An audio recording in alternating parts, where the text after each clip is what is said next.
तो pre historic period का सबसे पहले आपको मतलब पता होना चाहिए। प्री हिस्ट्री, हमारी हिस्ट्री के अंदर 3 पार्ट्स होते हैं, that is pre history, proto history और दैट इज़ जो आगे आने वाली होती है वो मॉडर्न हिस्ट्री भी कह सकते हैं या फिर आप उसे नॉर्मल हिस्ट्री भी कह सकते हैं। ठीक है, प्री हिस्ट्री का मतलब होता है जिस टाइम पे ना हमारे पास कोई लिटरेरी एविडेंस था और ना हमारे पास कोई इंस्क्रिप्शन बेस्ड या फिर मॉन्यूमेंट बेस्ड एविडेंस था। ठीक है, तो वो प्री हिस्ट्री होता है। जब हम आगे चलते गए तो धीरे धीरे चलते जाने पर हमारे पास जैसे अब हड़प्पन सिविलाइजेशन आएगी, वो प्रोटो हिस्ट्री का पार्ट है। क्यों?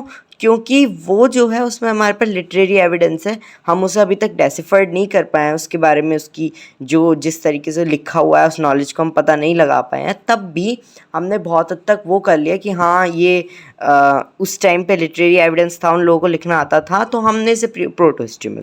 और नॉर्मल हिस्ट्री जिसमें हमारे पास इंस्क्रिप्शन और हमारे पास लिटरेरी एविडेंस दोनों है। ठीक है, दैट इज़ उसके बाद जितने भी पीरियड आते हैं जैसे कि post modern period, modern period, pre Gupta period, Gupta period, ये सारे हमारे पास मॉडर्न हिस्ट्री या वैसी वाली मॉडर्न हिस्ट्री में नहीं आएंगे, ये इन पार्ट्स की मॉडर्न हिस्ट्री में आएंगे। ठीक है, या फिर नॉर्मल हिस्ट्री या हिस्ट्री।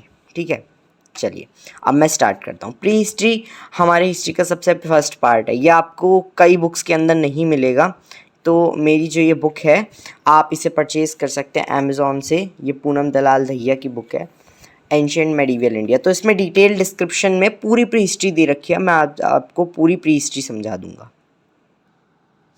तो मैंने क्या करा, आपको प्री हिस्ट्री और अच्छे से समझाने के लिए मैंने यहाँ पे कुछ की पॉइंट्स और कुछ मार्क कर दिए हैं लाइंस, जिससे कि आपको और अच्छे से समझ में आ जाए और आप इन्हें ध्यान रख सकते हैं, आप इनका स्क्रीनशॉट भी ले सकते हैं।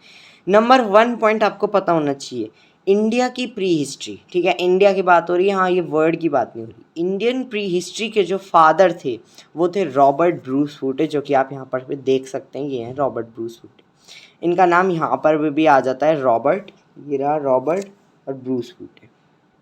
तो आप देख सकते हैं इंडियन प्री हिस्ट्री के फादर रॉबर्ट ब्रूस फूटे। ठीक है, तो मैं अब आपको इस शुरुआत से समझाता हूँ।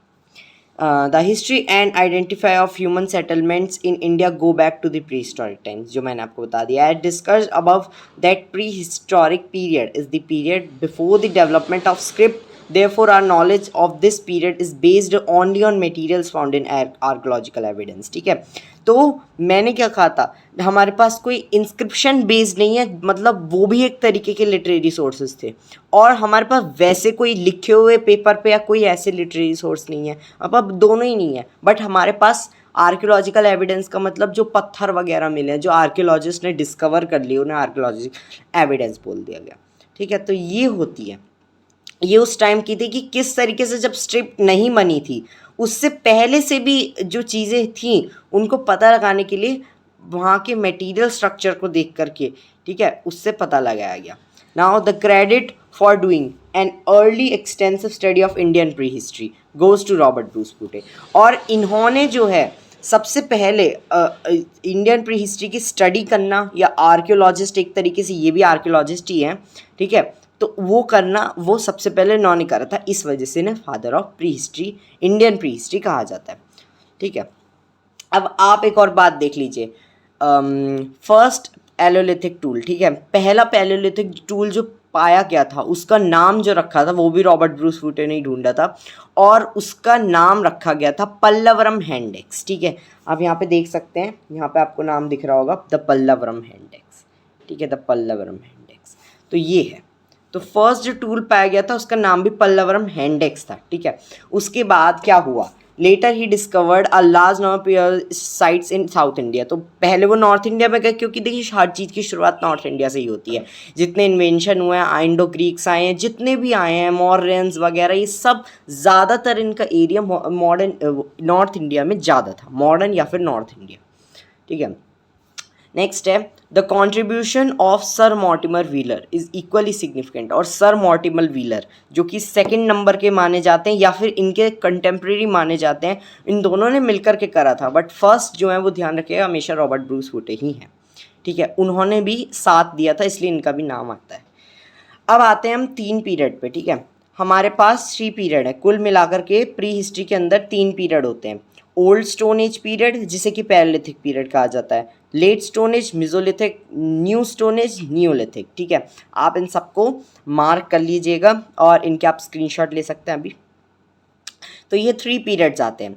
अब देखिए आप जो यहाँ पे टाइम देख रहे हैं ना, ये टाइम क्या है एक्चुअली, क्योंकि हमारे पास ना कोई एविडेंस था ना कुछ था, तो एक टाइप की एक केमिकल मशीनरी आती है जो कि अमेरिकन पीपल्स ने, अमेरिकन साइंटिस्ट ने बनाई थी, जिसका नाम है कार्बन 14 डेटिंग। ठीक है, कार्बन 14 डेटिंग ये ऐसा है जिसमें वो किसी एक पत्थर या किसी एक स्ट्रक्चर को लेकर के उसकी पूरी की पूरी जेनेटिकल इंफॉर्मेशन पता लगा लेगा कि वो कब से आई है, वो या फिर उसके पेरेंट रॉक क्या थी। ठीक है, पेरेंट रॉक का मतलब वो किस पत्थर से आई है। ठीक है, इस तरीके के। तो अब हमारे पास टोटल तो हम नहीं कह सकते, हम रफली पता लगा सकते हैं। इतनी तो हमारे पास कभी आ ही नहीं सकती कोई टेक्नोलॉजी की, ऐसे हम पता लगा लें तो ये तो नहीं हो पाएगा। बट हाँ, हमने रफली बेसिस पे बता दिया। ठीक है, तो रफली बेसिस पे old stone age that is palaeolithic, late stone age mesolithic, new stone age neolithic. ठीक है, तो 5 लाख BC से लेकर के 10,000 BC तक चली, ये रफली बेसिस पे है। रियल बेसिस पे तो इससे भी शायद हो सकता है पहले से हो और इसके बाद से भी हो सकता है, ये रफली राउंड ऑफ करके निकाला है। ठीक है, लेट मेसोलिथिक 10,000 6,000 और न्यूलिथिक 6,000 1,000।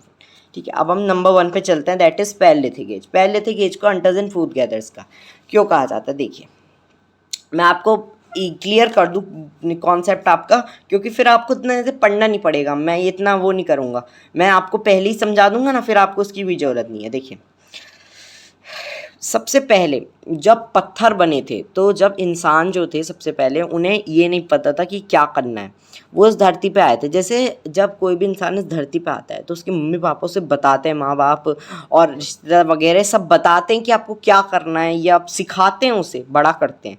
बट जब वो आए थे तो उन्हें तो कुछ भी नहीं पता था, उनके तो कोई थे ही नहीं। ठीक है, और थे भी तो उन्हें भी नहीं पता था कुछ। तो सबसे पहले उन्होंने क्या करा, इन्हें सबसे पहले जिस चीज़ की किसी भी इंसान को सबसे पहले, चाहे आप खुद ही इमेजिन करके देखिए उस टाइम पे सबसे पहले इंसान को किस चीज़ की ज़रूरत पड़ेगी, और वो है खाना। ठीक है, खाना। उस टाइम पे इन लोगों को ये नहीं पता था कि हम फल खा सकते हैं, हम पेड़ पौधे खा सकते हैं, मतलब पेड़ पौधों में सब्जियां जो उगती हैं वो खा सकते हैं। इन्हें ये चीज़ें नहीं पता थी। ठीक है, तो सिर्फ इन्हें इतना पता था कि यार हमें भूख लग रही है, हमें कुछ खाना है। इन्होंने सामने जानवर देखे। ठीक है, जानवर, और जो फर्स्ट जानवर देखा गया था वो मैमल ही था एक। ठीक है, उस मैमल के सर पे इन्होंने पत्थर मारा खींच करके, और वो उसी टाइम उसके सर पे लगा और वो उसके पीछे भागने लगा मारने के लिए। लेकिन सबने मिल करके इतना पत्थर मारा उसे, इतना मारा मैमल को कि वो मर गया, और मरने के बाद उसी का मांस निकाल करके इन लोगों ने खाया। ये है पैलियोलिथिक पीरियड। पैलियोलिथिक पीरियड में इंसानों को हंटिंग और फूड गैदरिंग करना आता था। उन्हें ये नहीं पता था लोगों से कैसे रहते हैं, उन्हें बातचीत करना, उन्हें कपड़ा पहन, उन्हें कुछ नहीं आता था। कपड़ा अगर उन्हें कभी ठंड लगी है, ज़रूरत पड़ी, तो तब जा कर के उन्होंने, ये भी एविडेंस पैलियोलिथिक में नहीं पता चला है, मतलब लोअर वाले में। ठीक है, मिडिल और अपर पैलियोलिथिक में पता चला है, जो कि अभी इसके 3 पार्ट्स हैं, वो भी मैं बताऊँगा। ठीक है, तो इसमें भी ये सारी चीज़ें ही बता रखी हैं। और एक और बात, ये जो पीरियड फैला था, ये पीरियड प्लेस्टोसीनी पीरियड में फैला था। मतलब ये जो पीरियड था, इसमें आदमी अपनी इस वाला एरिया, मतलब जो जब यहाँ पे बहुत ज़्यादा पहाड़ हो गए थे जहाँ एरिया पे, वहाँ पे नहीं रहते थे। तो इन्होंने क्या करा, पहाड़ वाले एरिया पे ना रह करके ये लोग प्लेन्स में आने लगे, आगे आने लगे। ठीक है, बीच वाले, मिडिल, मॉडर्न या फिर नॉर्थ इंडिया कह सकते हैं, वहाँ पे आने लगे। क्यों? क्योंकि पहाड़ों पे बर्फ़ पड़ती है ज़्यादा, और उस टाइम पे प्लीस्टोसिनी पीरियड था, तो इनके लिए मुश्किल हो गया था रहना।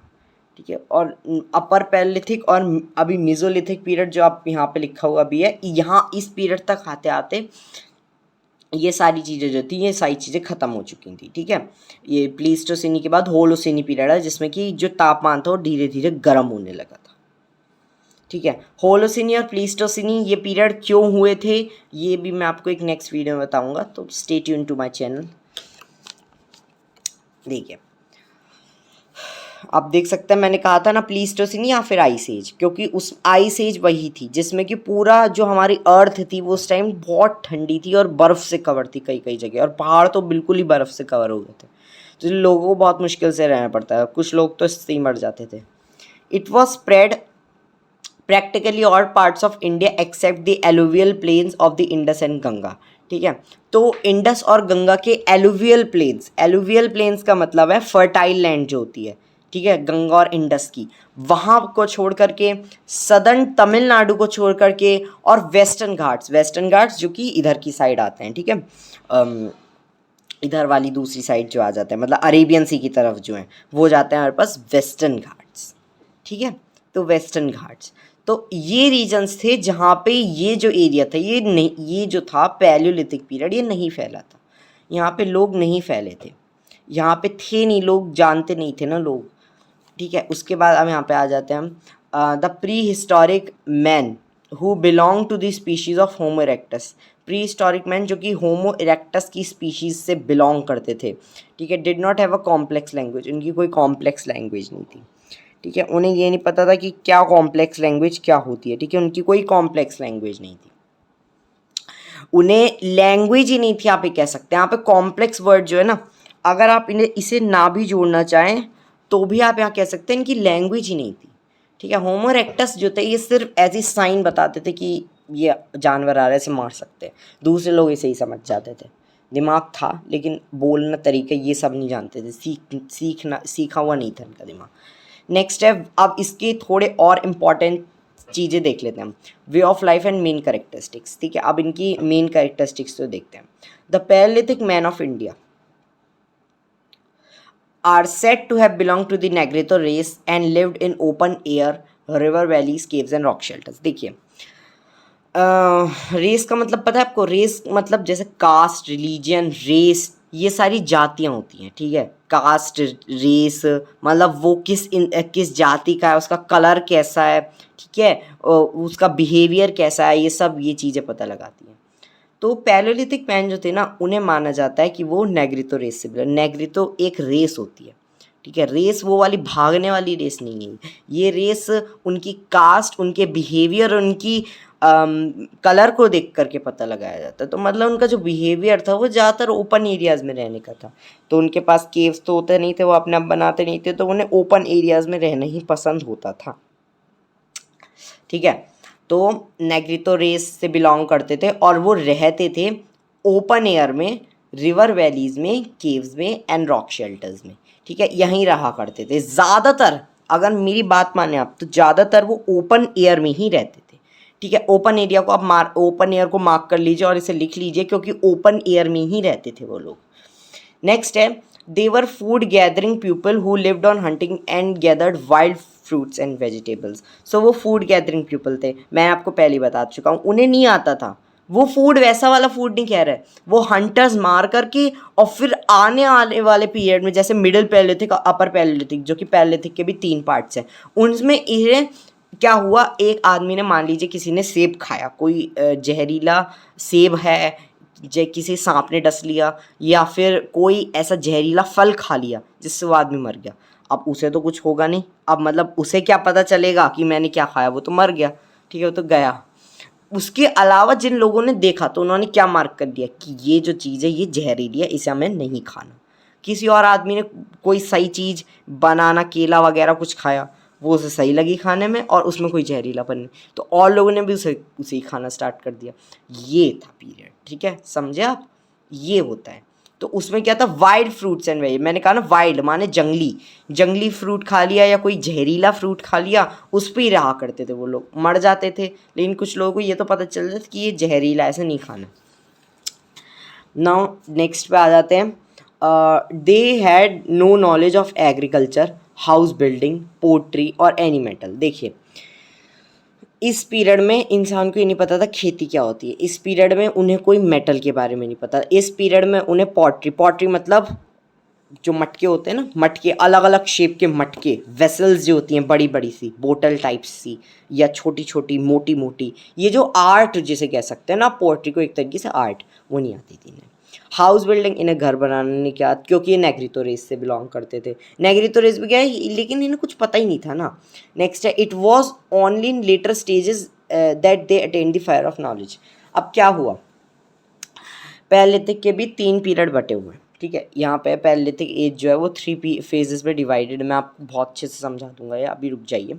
देखिए क्या था, जब अर्ली पैलेलिथिक में तो लोगों को कुछ नहीं पता, लोग तो बिल्कुल ही नहीं पता था उन्हें किसी भी चीज़ के बारे में, बस उन्हें पता था खाना है, पीना है, मतलब खाना है, फ्रूट्स, हंटिंग करनी है, हंटिंग के लिए जाना है, फिर घर आ जाना है, फिर खा लेना है, बस इन्हें और कुछ नहीं आता था।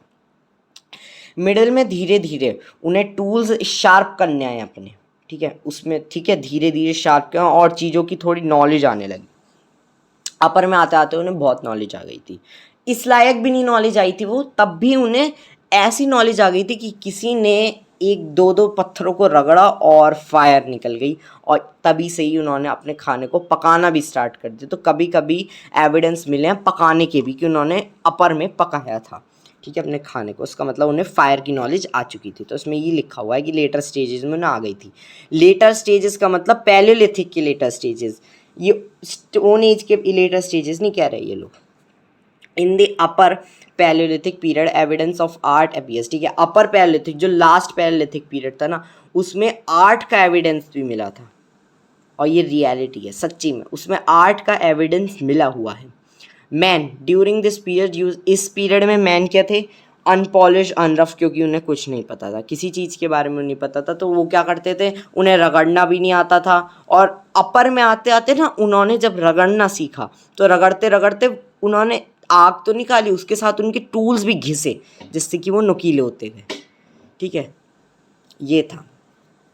उसके बाद आता है क्लेवर्स, चॉपर्स, ब्लेड्स, ब्यूरन्स, ये सारे उन्होंने टूल्स यूज़ करे थे, ठीक है, ये टोटली बताया, मतलब लोअर मिडिल और अपर तीनों को मिला करके बताए हैं टूल्स ये, ठीक है। और उसमें since the stone tools were made of hard rock called quartzite, इसमें पहला एविडेंस में मिला है कि जो फर्स्ट जो हार्ड रॉक, ये ध्यान रखिएगा कि पहली जो रॉक थी जिससे कि टूल्स ज़्यादातर बनाए गए थे वो थी क्वार्टजाइट, ठीक है, क्वार्टजाइट एक रॉक है, उससे सबसे पहले टूल्स बनाए गए थे।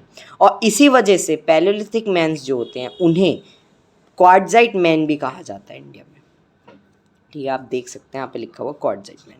अब मैं आपको पैलियोलिथिक टूल्स और अच्छे से समझाऊंगा, इससे पहले मैं इस पे चलता हूँ, ये पिक्चर को भी समझा दूंगा मैं आपको, ठीक है। नाउ इसमें हमें बता रखा है अर्ली और लोअर पैलियोलिथिक, इसके बारे में देखते हैं।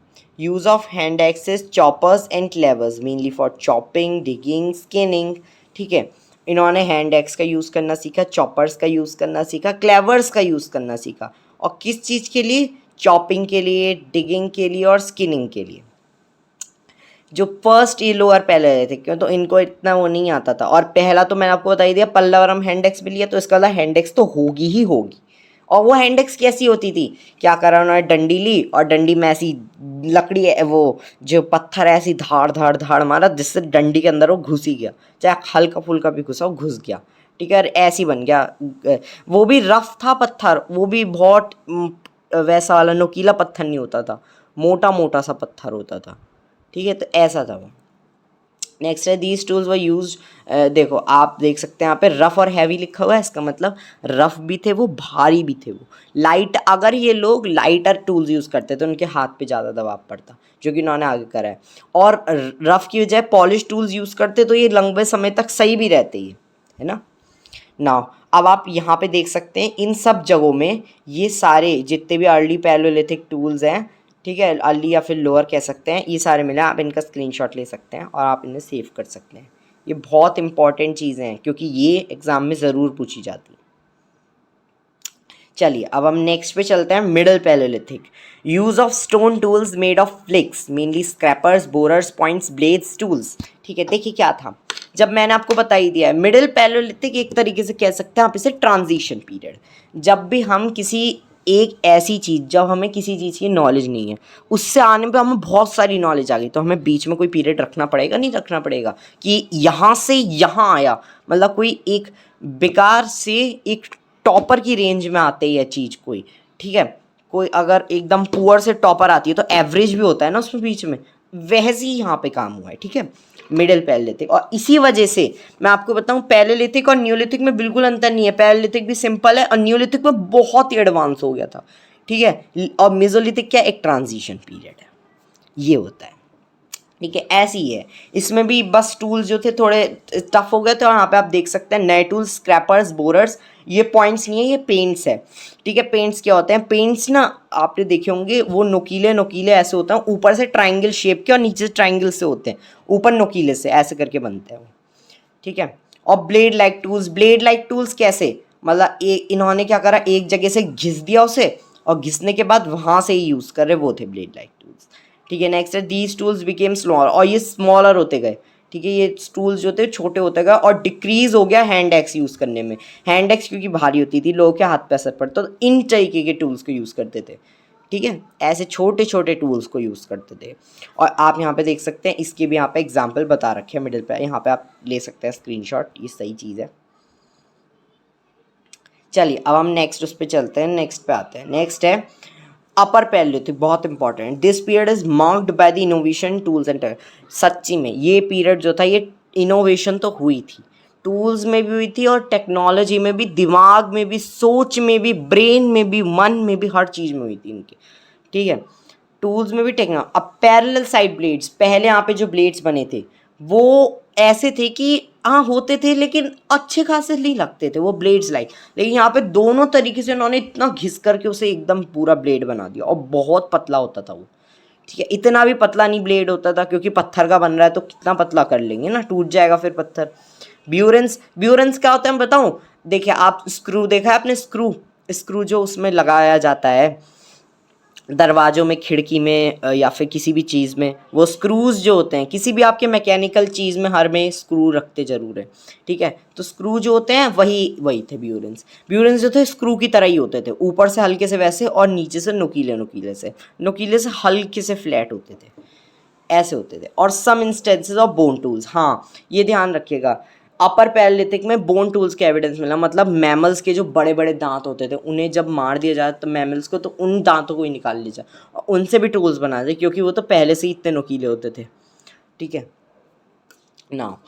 अब हम यहाँ पे देखते हैं, ये यहाँ पे आपको बहुत सारे एग्जाम्पल्स दिखा रखे हैं, आपको यहाँ पे दिखा रखा है सबसे पहले कि कहाँ कहाँ मिले हैं इसके, उसके बाद बोन टूल्स के भी आपको दिखाया, कुरनूल और मुझे चलता चिंतामणि गवी आंध्र प्रदेश के अंदर, और ऑस्ट्रिच एगशेल्स भी दिखा रखे हैं, मतलब शेल और स्टोन बीड, और स्ट्रिच के जो एग्स होते थे उनको भी इन्होंने दिखा रखा है कि किस तरीके कितने बड़े बड़े शेल होते थे, उनको शेल को और स्टोन बीड्स को उन्होंने क्या करा, रस्सी या धागे के अंदर इन्होंने बांध करके अपने गले में पहनना स्टार्ट करा, मतलब ऑर्नामेंट्स की डिस्कवरी ये हुई है इस पीरियड में, ठीक है। तो ये हुआ है, आप यहाँ तक देख सकते हैं, ठीक है। अब मैं आपको थोड़ा सा और दिखा देता हूँ यहाँ पे, ये है आपके पास अर्ली और लोअर यहाँ पे कि अर्ली लोअर पैरालिथिक जो था वो कब से कब तक था। देखिए अभी हमने पैरालिथिक देखा, कब तक था, 5 लाख से लेकर के 10,000 तक। अब ये 5 लाख से लेकर के 50,000 क्या है, ये एक पैरालिथिक का एक पार्ट है, अर्ली पैरालिथिक, ठीक है। 5 लाख से 50,000, ये 3,85,000 से लेकर के 40,000, और ये 40,000 से लेकर के 10,000 तक, ठीक है। वही आ गया ना, 5 लाख से लेकर के 10,000 तक, और ये सारे पीरियड एक ही उसमें आ गए, ठीक है। ये था हमारे पास, आप देख सकते हैं इसमें क्या था, बहुत ज़्यादा पार्ट जो था आइस एज का वो कवर किया गया था। देखिए मिडिल पैल, मैंने कहा ना मिडिल पैलेलिथिक एक ट्रांजिशन पीरियड था।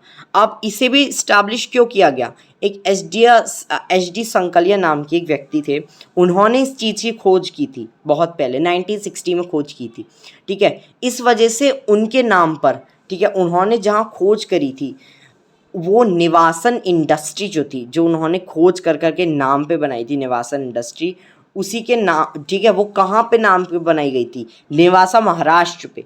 क्यों, देखिए नेवासा में उन्होंने मिडिल पैलेलिथिक की बहुत सारी खोज हुई हैं, आप यहाँ पे देख सकते हैं, ये पूरा आपको मैप दिख जाएगा, मैं भी आपको दिखा दूंगा ये, ठीक है। नेवासा इंडस्ट्री जो है यहाँ पे इन्होंने खोज करी, और ये क्योंकि मिडिल में आ जाता है तो मिडिल रेंज का इस वजह से इन्होंने यहाँ पे देख लिया, ठीक है। और देखने के बाद इन्होंने यहाँ पे चीज़ें ढूंढी और इनकी वजह से यहाँ पे एक ट्रांजिशन पीरियड बना मिडिल पैलेलिथिक, जो कि एच डी संकलिया ने नेवासा इंडस्ट्री के नाम पे बनाया, नेवासा साइट के बाद महाराष्ट्र में।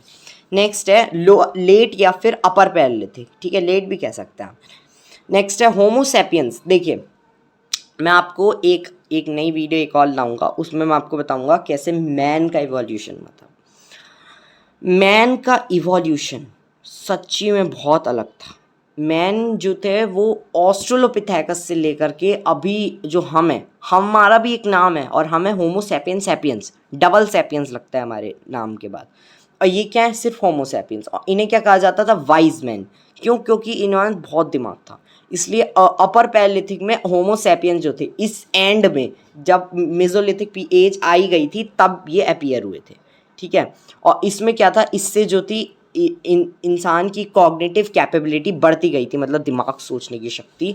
नेक्स्ट है, this is the this phase also considered with the last phase of the ice age. तो आइस एज की लास्ट स्टेज है, मैंने आपको बताई दिया, अपर पैलेलिथिक लास्ट थी। और उसके बाद जब मेसोलिथिक आ गया, ये तो होलसीनी पीरियड में आता है। ठीक है, जिसमें कि तक क्या क्लाइमेट क्या था, वो कंपैरेटिवली वार्मर बन गया था, मतलब उसके मुकाबले वो ज़्यादा गर्म हो रहा था। ठीक है, और लेस ह्यूमिड हो गया था, उसकी ह्यूमिडिटी जो थी वो नीचे गिरती जा रही थी। और होलसीनी में फिर हो गया था एक ख़त्म चीज़। आप देख सकते हैं यहाँ पे निवासा, जो मैं आपको बता रहा था, ये रहा निवासा। ठीक है, और निवासा में इन्होंने ट्रायंगल शेप लगा रखा है ना, आप देख सकते हैं निवासा का, ये निवासा का ये है। और गंगापुर जो ये है इसका, ये इसका नहीं है निवासा का, ये है निवासा का। ठीक है, ये जो आप देख सकते हैं ट्रायंगल शेप, और ट्रायंगल शेप में क्या दिख रहा है, मिडिल पैलेलिथिक। और मिडिल पैलेलिथिक के बारे में अभी हमने बता ही दिया है। ठीक है, तो आप इसको भी मार्क कर सकते हैं, बहुत इंपॉर्टेंट चीज़ है। आप इस पूरे की स्क्रीनशॉट ले सकते हैं।